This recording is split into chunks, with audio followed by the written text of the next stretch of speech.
A 62-year-old foreign national was arrested after he was found in possession of drugs worth 8 million rand at the residential complex in Somerset Park on Monday, 23 March 2026. Police gathered intelligence regarding a man who was dealing in drugs.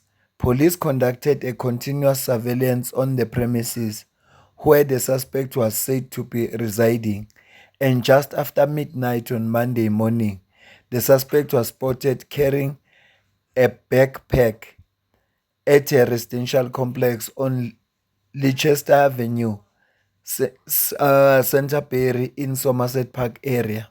The suspect was stopped by the police, and upon searching the backpack, a substance suspected to be gold cocaine was found in his possession.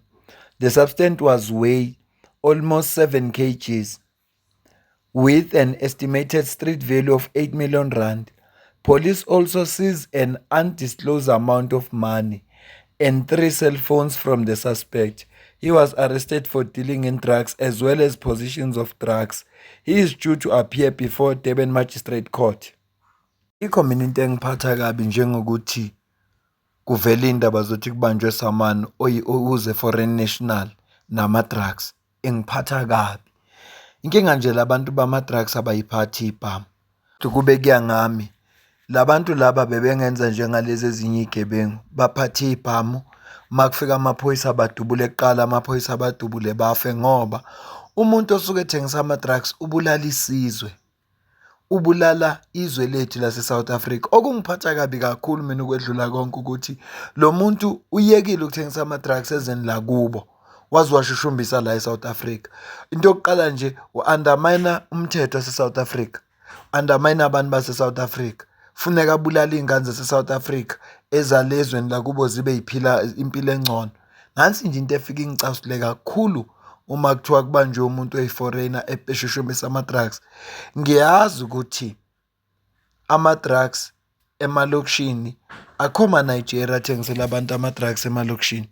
Ama-drugs emalokishini athengiswa abantu bakithi, bethengisele bona labantu. Ibuhlungu lapho ngoba sithi sikhalela izwe lethu, bekhona abanye bakhona la eSouth Africa belibulala. 4 suspects have been shot dead after a gunfight with police and private security in Newville, Johannesburg. The gang of suspects are responsible for scores of follow home from robberies from airport. Firearms have been recovered. Scene is still active. Awi-social fele emsebenzini walo. Kunjalo nje nasempilweni. Siyabonga nje ukuthi amaphoyisa awalimele, kodwa iy'gebengu zona zihlulekile ukuphila. Ilokho esikubongayo ngoba kunomphakathi osuzophila manje ngokukhululeka.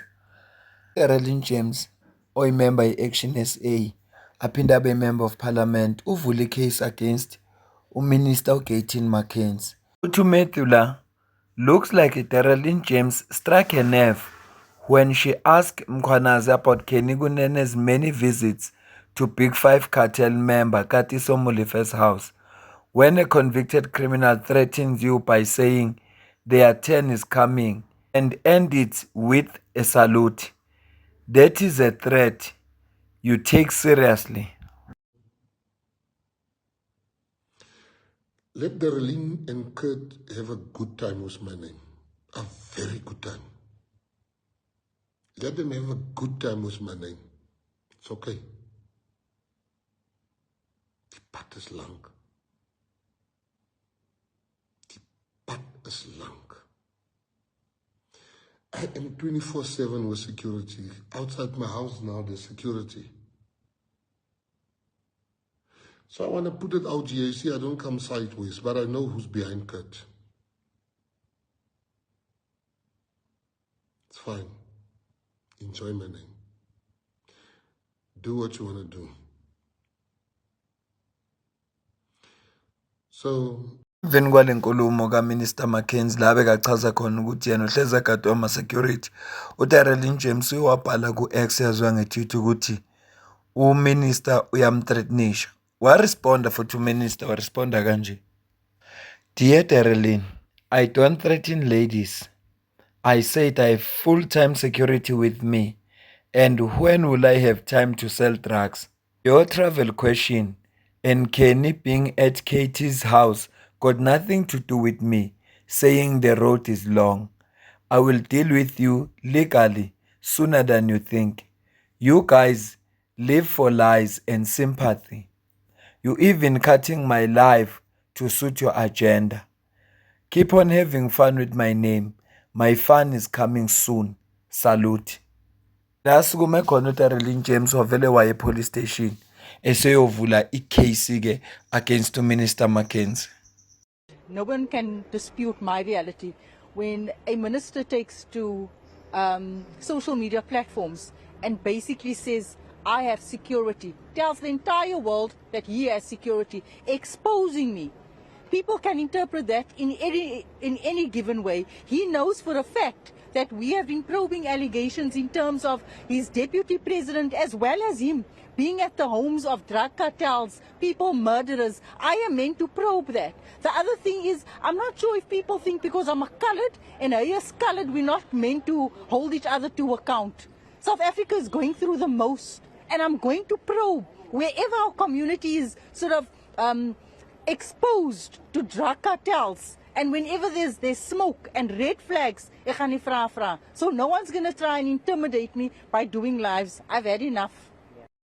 Ingxabano kahle kahle khona phakathi kwalaba ababili ivela ngeletha umkhwanazi afakaze ngayo athi yabhalwa umuntu owayesejele ehleli noKhet. Kunezinto eziningi azibhala lo muntu wakhuluma ngama drugs athengiswa uKenny Kunene bebamsene noGayton Mackenzie ethi ba involve ekufakeni ama drugs ejele. Zinsolo lezi ama allegations enziwa yilo muntu. Ngakho ke kwi-ad hoc committee ngesikhathi uDarlene James ebekabuza uGeneral Mkhwanazi, before kufika uGeneral Mkhwanazi nangayo leya meeting wayi-highlight ezinye zezinto, kodwa uSolz wama wathi cha, upresident wakhe akakwenzi lokho, ubugebengu ipast yakhe, hhayi ukuthi into asayenza namanje. Ubugebengu into ayenza kudala, usaguquka manje akasabenzi ubugebengu. Kodwa mase kukhona uGeneral Mkhwanazi ubuzile uDarlene James ebuza uMkhwanazi njengoba beseParliament mayelana nakho lezi insolo ezivelayo ezithinta kakhulukazi uKenny Kunene kanye noGayton Mackenzie. Yingakho kubona sekenza le nkulumo kuGayton Mackenzie ethi shuthi igama lakhe they are having fun negama lakhe kodwa amaduzu uzobathathela inyathelo. Njengoba umuzwa esho ukuthi bona njengoba kulela committee kufanele baphenye insolo. Manje ngeke naphazanyiso abe intimidated ngenxa ukuthi uphenye insolo ezithinta uGayton Mackenzie. Futhi lokho akusho ukuthi ngoba bangamakhaladi angeke they won't hold each other accountable. Unongeke kwenzeka lokho, abezi kuyisebenza ukuthi bangamakhaladi, kodwa kufuneka iqiniso ngoba ama drugs alibulele izwe. Siyazi ukuthi uDarlene James uma kuzodabeni lama drugs personal, uma kuzodabeni lama drugs ngiyacabanga uma ngeyona ingane yakhe ecwile kuma drugs kunesihlobo sakhe. Ngakho ke uma kuza nje odabeni lama drugs ushintshe emoyeni, alawulwa ama emotions. Angibambe le video, ngicela ukuze uphala wakho la comment section.